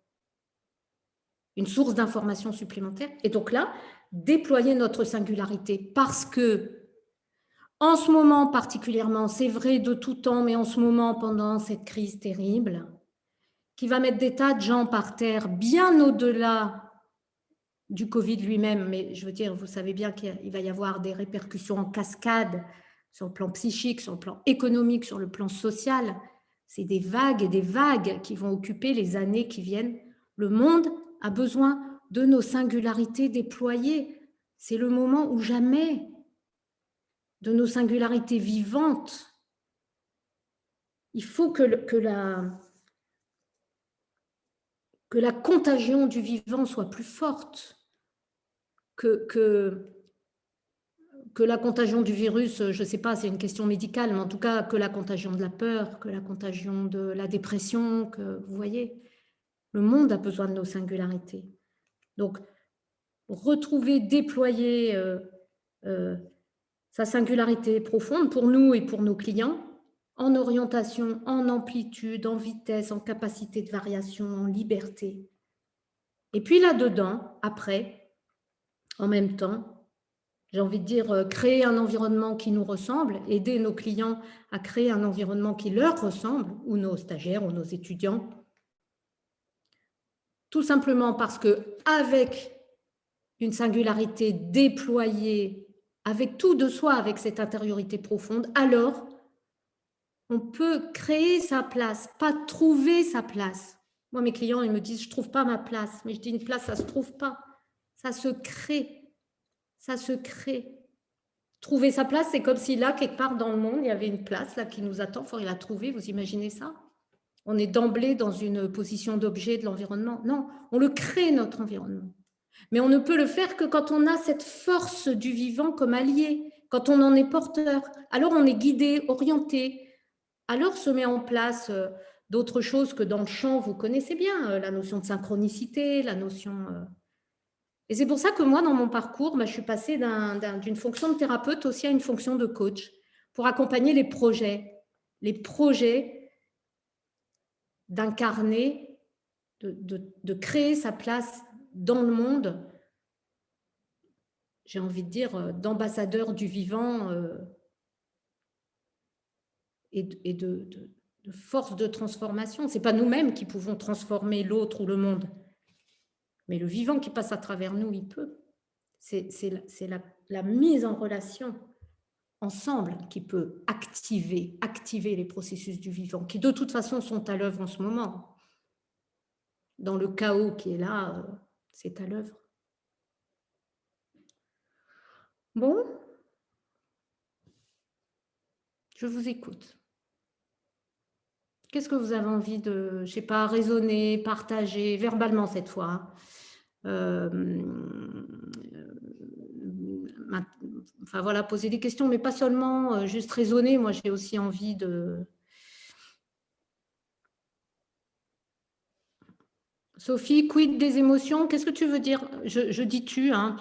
Oui, c'est OK. C'est OK. Qu'est-ce que tu veux dire? Précise-nous ta question. En fait, bon, merci pour ton propos passionnant. Et en même temps, je suis surprise que le mot émotion soit pas sorti une seule fois. Donc, je m'interroge comment tu fais le lien entre le corps, l'intériorité, les émotions créées qui traversent, enfin tout ce champ-là, quoi. Alors, j'en ai parlé tout au début, quand j'ai dit que l'intériorité corporelle, en fait, c'est comme une cellule souche, à la fois de... Alors, je pourrais le reformuler autrement, je pourrais dire de la vie représentationnelle, de la vie émotionnelle, de la vie affective, de la vie cognitive. Ça, bon, moi, mon premier métier, c'est d'être psychomotricienne. Et puis, en plus, à l'époque, je m'étais spécialisée, je me suis spécialisée dans le développement social et cognitif du nourrisson. C'était ma passion quand j'étais jeune motricienne et jeune fasciathérapeute. Et en fait, l'émotion, ce n'est pas autre chose que manifester à l'extérieur ce que le corps vit à l'intérieur. En fait, l'émotion, c'est avant tout une réaction du corps qui est là pour, qui se montre à l'extérieur pour informer l'environnement. Enfin, tu connais, hein, parce que si tu poses la question, c'est que tu es une experte aussi de l'émotion, ou en tout cas que tu travailles avec l'émotion. Donc, l'émotion est une réaction du corps, en fait. La joie, la tristesse, alors qu'on prenne les émotions premières, les émotions secondaires, peu importe, mais de toute façon, ça commence, c'est pour ça que quand je disais toutes nos façons d'être, d'interagir, de vivre en relation et de ressentir, et les émotions sont comprises évidemment là-dedans, partent d'un mouvement qui se joue en fait dans la matière du corps. Et donc, ce dont je parle, si tu veux, ce serait comme... moi, j'aime bien la notion de cellules souches. Tu vois, c'est de là que les choses naissent. Et un enfant, par exemple, il va construire ses premières représentations et ses premières émotions, très grossièrement, hein, je le fais très grossièrement, dans les bras d'un adulte qui le porte, en tension, relâchement, plaisir, déplaisir, plaisir, tu vois, c'est complètement lié. En fait, c'est pas séparé. On peut même, pour moi, émotion-corps, c'est pareil, en fait. Oui, d'accord. Okay. Et du coup, en fait, la question que je me pose, c'est comment tu arrives à aider tes clients à débloquer, débloquer les émotions bloquées dans le corps? Alors, donne-moi un exemple de quelqu'un qui aurait une émotion bloquée dans le corps. Ça se manifesterait comment? Parce qu'en fait, quand on dit ça, quand nos clients nous disent ça, ils désignent souvent des situations très différentes, en fait. Par exemple, quelqu'un qui ressent une émotion, mais qui n'arrive pas à l'exprimer. Et par exemple, de la tristesse qui serait bloquée là sur le plexus solaire. Et il n'arrive pas à la mettre en mots, par exemple, à Oui. la partager. Là, tu Oui. vois, par exemple cette situation-là n'est pas du tout la même que quelqu'un qui dit « moi, je ne ressens pas d'émotion ». Oui, alors il y a ça aussi qui arrive quand même. Alors, ben oui, il y a ça. Alors, en fait, bon là, on rentre dans des choses un peu techniques, mais moi, j'ai une espèce de… Je me suis constituée, dans mon expérience, une grille, enfin comme un… C'est pas un protocole, mais une grille de lecture, on pourrait dire, une grille de lecture de comment l'intériorité corporelle reçoit le monde et y répond.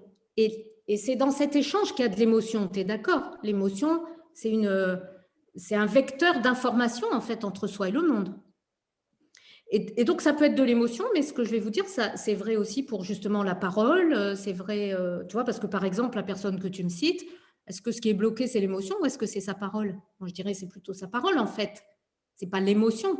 Mais parce qu'elle n'est pas nommée, le ressenti ne circule pas.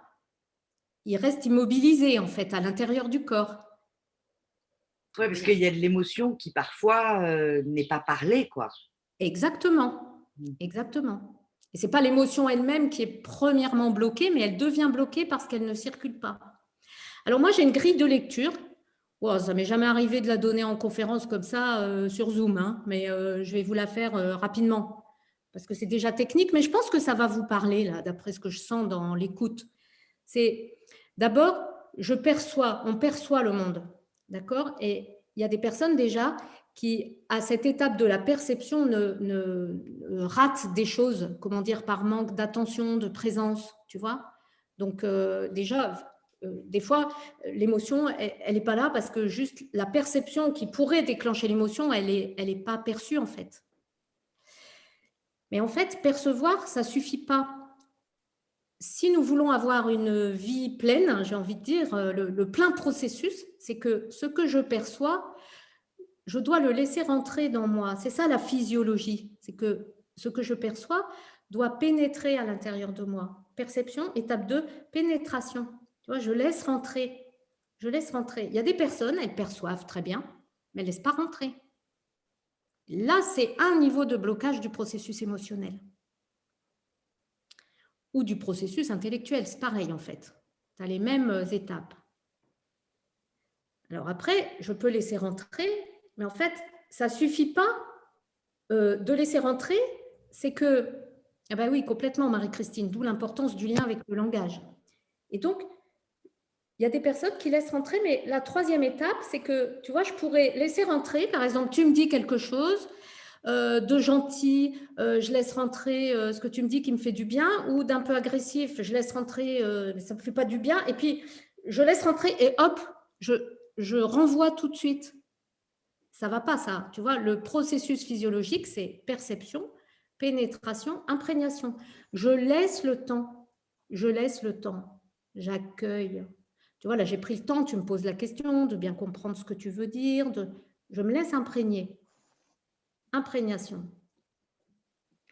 Des fois, il y a des personnes, c'est là qu'est bloquée leur émotion, dans le processus d'imprégnation. Elles ne restent pas au contact de leur émotion parce qu'elles en ont peur, par exemple. Et puis l'étape 4, c'est l'étape transformation. Si je laisse rentrer ce que tu me dis, si je t'écoute vraiment, si je t'accueille à l'intérieur de moi et si je laisse résonner pleinement ta question, ça me transforme déjà. Ça me transforme tellement que je n'ai jamais donné cette grille dans un Zoom. Parce que je me dis toujours que c'est trop technique. Tu vois? Et cette transformation, altération, je deviens autre au contact de ce que je perçois et de l'émotion qui se joue et des sensations qui se jouent. Alors, ça me transforme et de là naît une information. Et cette information, je vais la restituer. Et ça, c'est la situation dont tu parles, la restitution. La personne dont tu me parles, elle est bloquée à l'étape de la restitution. Et donc, tu vois, cette grille de lecture, moi, c'est celle dont je me sers pour identifier avec mon client, quand il me parle d'une problématique émotionnelle, à quel endroit, entre guillemets, ça bloque. Et à chacune de ces étapes, ça peut bloquer. Donc, tu vois, tu as 6 étages. Et oui, Maryse, c'est la même chose pour la pensée ou le processus de pensée, absolument. Parce que c'est pour ça que je vous dis que cette intériorité corporelle, c'est la cellule souche. Parce qu'en fait, d'où naissent mes pensées? Ben, la même chose. La même chose. Mes pensées, en tout cas mes pensées géniales, hein, pas mes pensées petit vélo qui tourne en hamster, hein, mais les pensées agiles, créatrices, c'est ça, hein, tu vois, même l'eureka, le truc qui jaillit, c'est parce qu'il y a eu, en fait, on ne s'en rend pas compte, mais il y a eu ça. J'ai perçu, j'ai écouté, j'ai laissé rentrer, je me suis laissé transformer, puis à un moment, tchac, il y a une pensée qui jaillit. Et par exemple, pour continuer à répondre à la question de Maryse, dans certains cas, par exemple, d'abus, dans l'enfance, abus sexuels ou abus de pouvoir ou abus maltraitance sous quelque forme que ce soit, et ben, par exemple, c'est le processus de pensée qui est bloqué. C'est-à-dire, il y a une sidération cognitive. Et tout ça, les émotions bloquées, la sidération cognitive va se manifester par une immobilité dans la matière. Des zones du corps, des zones de soi où ce mouvement du vivant dont je vous ai parlé, il est comme densifié, comme une rivière qui devrait couler et qui s'est gelée. Et en fait, notre travail, moi, c'est ce que je fais avec mes clients, hein. Moi, je travaille avec des dirigeants. Ben, quelquefois, ils s'allongent sur la table, je pose la main, je fais un travail sur leur corps, je les guide sur la chaise dans un mouvement et on va réchauffer les zones bloquées. On va, comme faire dégeler ces zones dans l'intériorité corporelle qui sont, comment dire, qui ont été mises dans la chambre froide et qu'on réchauffe, qu'on remet en mouvement et le flot de la vie se remet en route. Et alors, l'émotion va redevenir fluide, j'ai envie de dire. Combien de clients viennent nous voir en disant « Mais qu'est-ce que je fais avec mes émotions ?» Mais il n'y a rien à faire. Il y a à les laisser vivre. C'est ça le plus difficile, en fait. Merci, Sophie. Merci, Ève. Du coup, Ève, j'ai une question sur peut-être l'autre partie du spectre. Quand je travaille avec des adolescents au potentiel, qui pour le coup sont... Alors, j'ai un exemple là, à la fois il est hyper sensible et la moindre des paroles va le faire partir dans l'émotion, et parallèlement à ça, il dit « j'ai tout le temps mal partout ». Ouais. C'est horrible d'entendre ça. Il dit mon corps, c'est une énorme douleur, quoi. Quel âge il a? 17. Et c'est quoi ton métier? Tu l'accompagnes en tant que quoi? Un peu de tout. Bonne âme, on va dire. Bonne âme, coach. Mon métier, c'est coach. Métier, c'est coach? Ouais, donc il ne sait pas quoi faire. Il le sait qu'il est au potentiel, il a mesuré son QI? Ouais. Il est à combien? Il est en train de se détruire aussi. Il était à 149 et là, il est en train de passer à 130, 133. Ah. C'est compliqué, hein. J'en ai un en ce moment. Ouais. Il a 150 en QI verbal et... Bon, j'imagine que si tu accompagnes ce genre d'ados et peut-être aussi d'adultes, tu es documenté sur le sujet et que tu sais que le haut potentiel intellectuel, en fait, c'est aussi un haut potentiel sensoriel, de connexion. Tu lui as expliqué ça, j'imagine? Oui, il le sait, il le sait. Il le vit. Oui, et il a compris aussi le mécanisme. Moi, je leur donne toujours à lire un bouquin. pour qu'ils comprennent, parce que le problème de ces gamins-là, de ces adultes-là, hein, on en accompagne beaucoup, c'est que, bon alors lui, il le sait, mais souvent, ils ne le savent pas. Moi, l'ado là, que j'accompagne en ce moment, il a 15 ans et en fait, quand il est arrivé la première fois me voir pour des problématiques voilà, d'échec scolaire, de discipline, entre guillemets, etc., en fait, il ne le savait pas. Il m'a fallu 2 minutes 40 pour le repérer. Il est allé se faire tester. Bon, ça a été à la fois le choc de sa vie, mais il a compris pourquoi il était comme il était. Donc, le problème, d'abord, la première chose, c'est d'identifier, c'est de pouvoir donner un support de compréhension. Alors après, ça ne résout pas tout parce que l'hypersensibilité qui repose sur une hypersensorialité, oui, elle est là. Et donc, il a mal partout parce que, alors là, pour le coup, on est en plein dans le sujet de l'intériorité corporelle. Sa matière corporelle, dont j'ai dit tout à l'heure que c'est notre premier organe de perception, perçoit tout. Donc, ce n'est pas seulement les yeux, les oreilles, c'est des gamins ou des adultes hyper perceptifs, hyper percevants, mais là, c'est sa matière corporelle qui perçoit tout. Elle est saturée d'informations. Saturée d'informations. Et donc, oui, il y a Vincent qui est fasciathérapeute, qui est en train de répondre en disant, moi, en fasciathérapie, les HP, je les traite pour ramollir leur matière car ils ont souvent le corps dur comme de la pierre. Alors, on a vraiment 2 cas de figure en fait. C'est-à-dire que parce que la matière du corps est complètement saturée d'informations, soit elle se durcit, et en fait, si tu posais la main, tu vois, si tu avais cette pratique du toucher qui peut écouter, tu découvrirais, comme le dit Vincent, un corps très, très dur, en fait. Tu vois, très dense. Et contre lequel, quand il y a cette densité, les informations du monde viennent comme cogner contre sa matière, et ça peut être ça qui fait mal. Mais il y a une autre façon aussi de s'adapter à ça, c'est que la matière devient, au contraire, bon, je suis un peu caricaturale, c'est pas comme ça se verrait pas à la radio. Hein, ne vous dites pas que je suis en train de délirer. Hein, je parle de sensations subtiles qui correspondent pas à une réalité, bien sûr, visible à la radio. Mais si tu veux, la consistance de la matière, c'est comme s'il n'y a plus de tonus dedans, comme si, un peu comme du coton, tu vois, du coton qui n'a plus la tenue. Et ça fait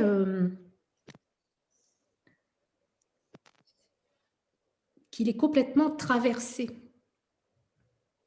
Il n'y a rien pour protéger son identité, en fait, sa profondeur. Alors, je ne sais pas trop dans quel cas de figure. Alors, c'est des grandes catégories. Après, il faudrait énormément plus affiner. Donc,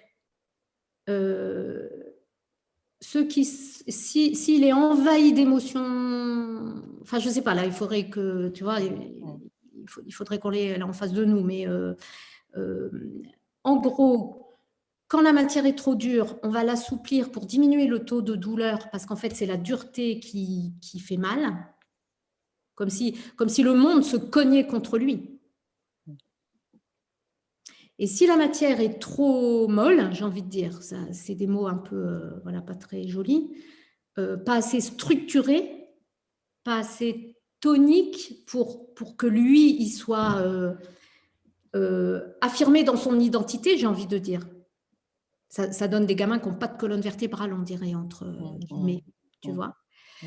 Alors, on va tonifier.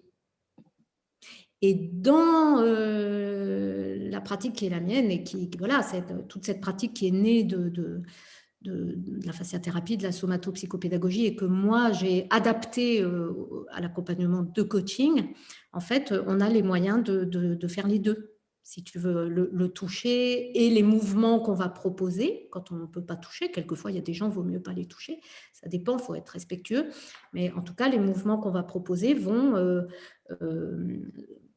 soit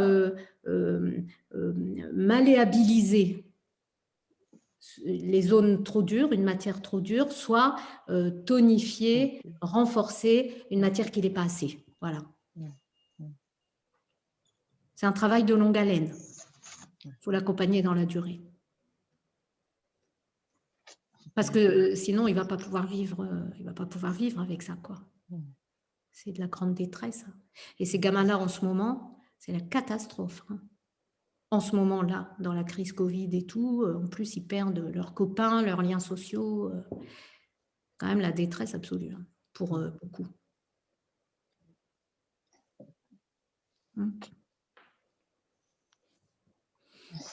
Ok, il y a d'autres questions ou partages? Des partages sur tout ce que ça vous évoque, petit retour sur votre question de départ, je ne sais pas. Moi, merci, Ève, je suis très touchée par ce que tu nous partages ce soir. Ça fait vraiment écho à plein d'endroits et le thème autour duquel j'aimerais bien avoir ton avis ou vos témoignages, c'est celui de la peur. Oui. Tu vois, dans ma pratique de coach, je m'applique à transmettre le mouvement libre comme une forme de danse libre. Et sur le thème de la peur, j'ai l'objectif de créer un jeu de cartes. Et en fait, j'y vais pas. J'y vais pas parce que la peur parfois peut être utile et je trouve que c'est plus complexe.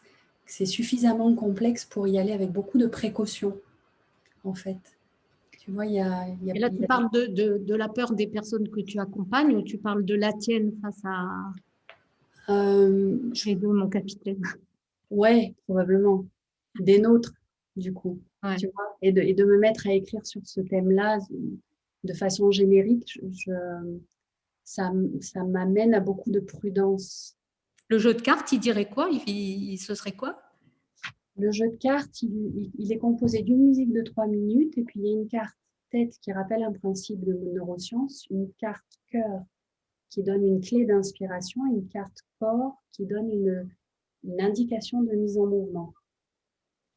Tu vois, et dans les principes de neurosciences ou même du côté de l'inspiration, je travaille dessus et j'arrête pas et j'ai l'impression que je vais jamais oser partager ça parce que c'est plein d'écueils en fait. C'est plein d'écueils. On peut y aller cash là où tu m'autorises? Allez, vas-y, avec plaisir. Vous m'invitez à la folie aujourd'hui. Allez, on a le système. Je vais te faire la réponse qu'en fait, je fais souvent quand mes stagiaires me posent cette question, mais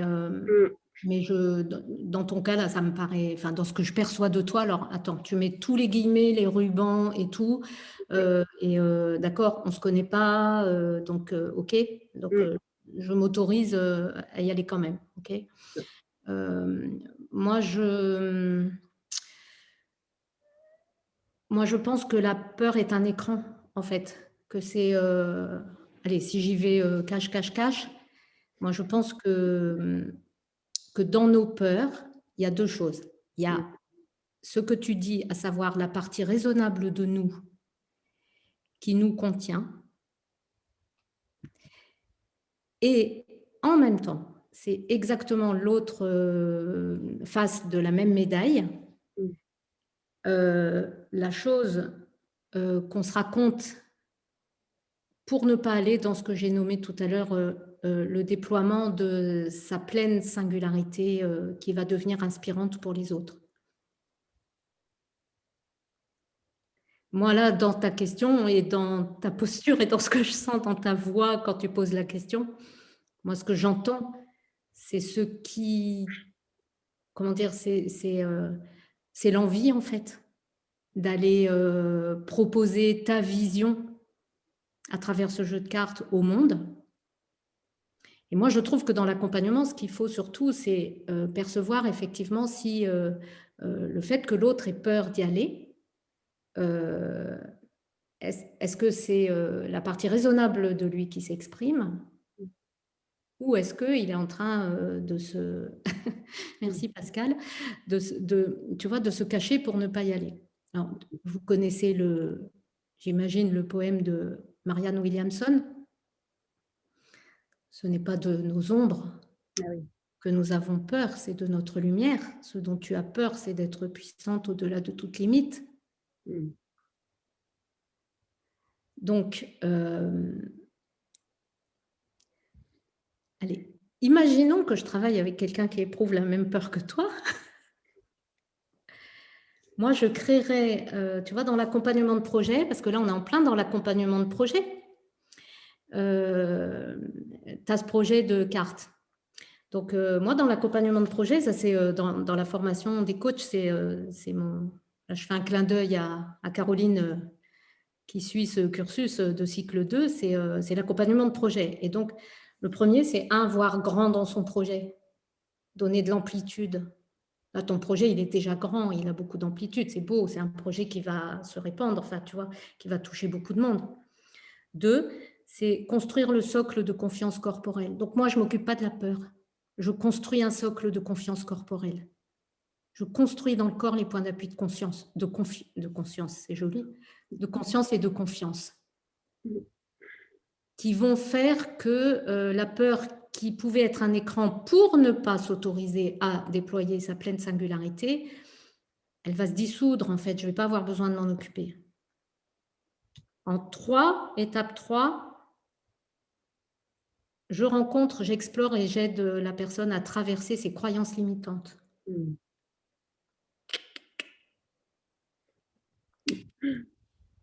Autre endroit où la peur peut se loger.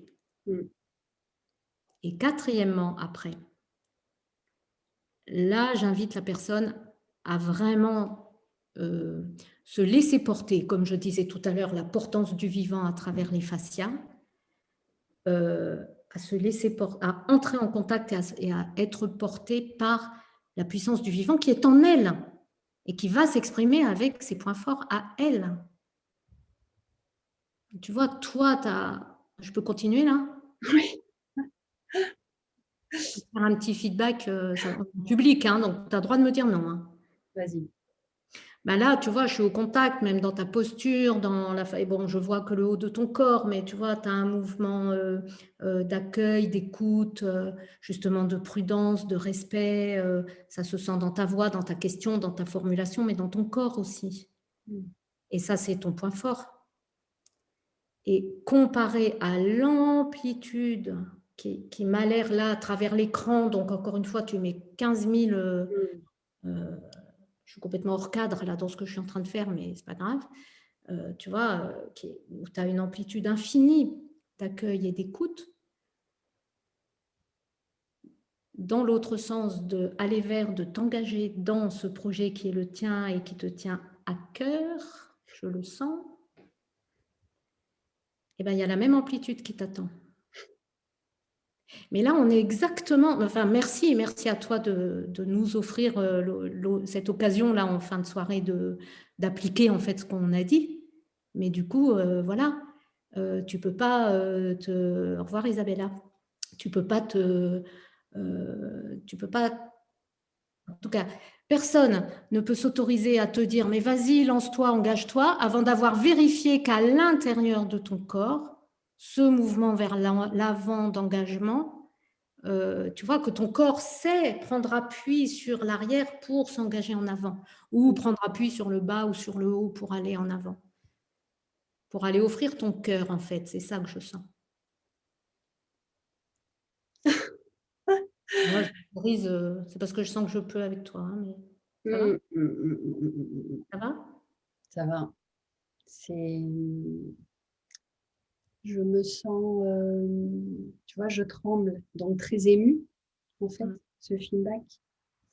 Je le reçois comme un cadeau. Et en même temps, là, j'ai besoin, je pense, de vous saluer. De poser. Oui, de vous dire au revoir, de me retirer et de laisser infuser ça. Et bien sûr, je reprends contact avec toi. Ça va, je ne suis pas allée trop fort Non, okay. Non. C'était le bon moment. Mais je crois que, enfin bon, j'ai senti un appel, quoi. Donc, okay. Grand merci. Merci beaucoup pour ta confiance, Marie-Hélène. Merci beaucoup. Merci à tous. Tu as offert quelque chose à tout le groupe. Merci à toi.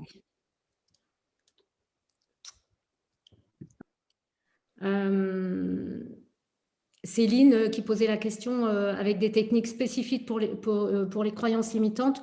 Moi, je travaille beaucoup avec le génogramme, reconstituer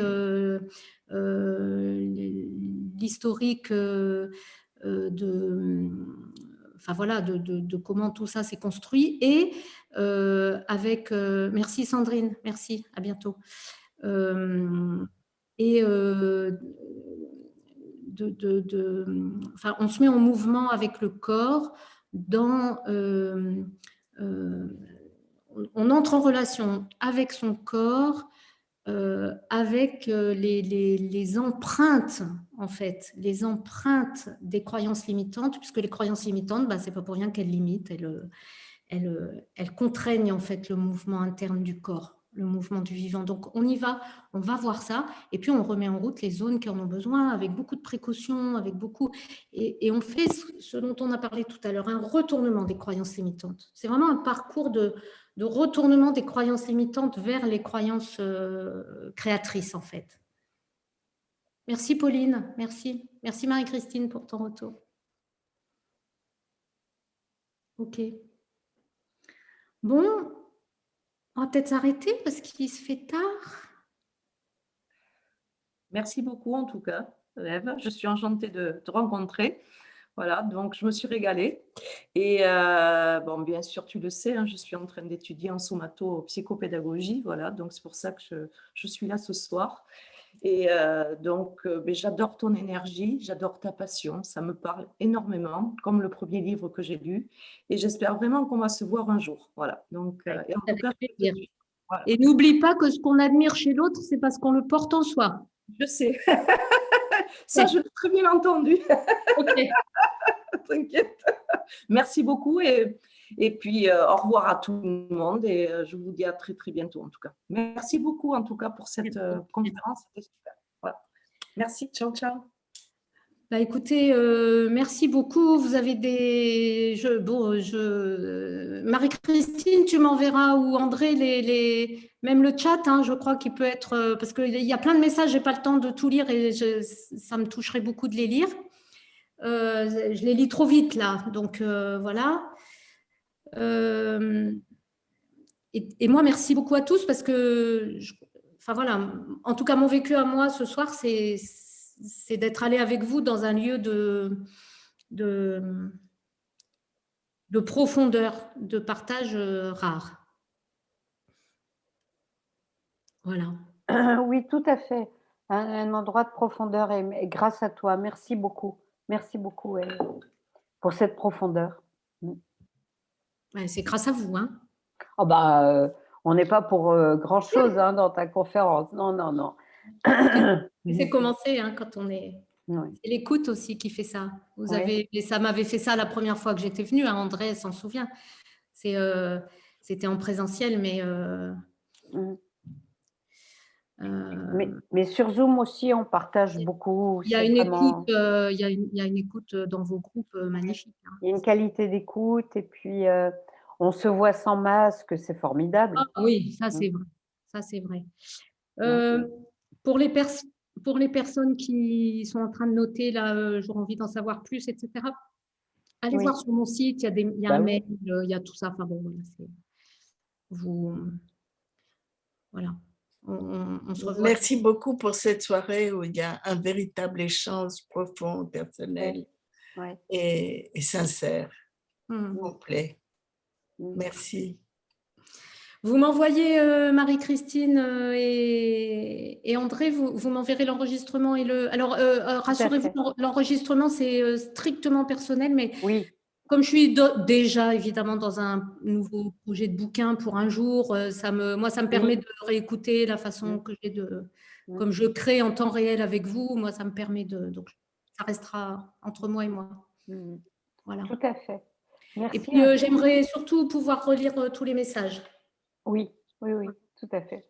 Donc, merci à tous. Merci infiniment. Merci infiniment. Et bonsoir à tout le monde. Bonsoir. Bonsoir. Au revoir. À bientôt, la prochaine soirée. Merci André, à bientôt. La prochaine soirée sera purement PNL. C'est la PNL de 4e génération. Je te laisse boucler, Marie-Christine. Oui, merci. Bientôt. Au revoir à tous. Au revoir, bon retour. Merci pour votre participation, votre intérêt. intérêt. À bientôt. Merci à Ève. Merci Ève. On s'en va. Au revoir. Au revoir. Au revoir. Au revoir, merci. Je fais comme la reine d'Angleterre. Oui, oui, c'est ça. J'ai le geste de travail à Luxembourg. Oui, oui, c'est bien. Tu le fais bien, toi, Marie-Christine. Il y a de l'entraînement. Bye bye. Okay, Bonne soirée à bye-bye, tous. everybody.